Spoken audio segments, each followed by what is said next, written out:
The federal government has proposed changes to what constitutes a metropolitan statistical area. Those changes could cost Jackson millions of dollars.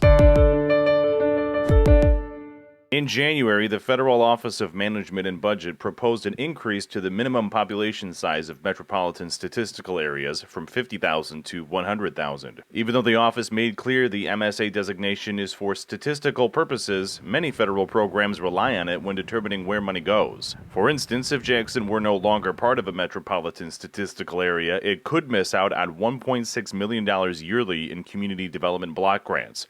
That has paid for upgrades to Loomis Park, road projects, and other infrastructure improvements. Particular community development block grant dollars are used in some of the highest poverty areas that we have in the city. Jackson's city population is a little more than 32,000, with 28.7% of residents considered to be living in poverty. Those funding formulas are used for our home funds too, and we use those home funds for weatherization projects, for housing rehab projects for those that are lower income as well. So I think that it has the potential, and that's why we're concerned, to impact our funding and in particular the funds that we use to help the most vulnerable citizens here in the city of Jackson. Dobie sent a 2-page letter to the Office of Management and Budget outlining concerns that city officials have if these changes go through. We're going to fight for the funding that people really rely on here in the city. This is the first time a change has been proposed since the metropolitan statistical areas were first laid out in the 1950 census.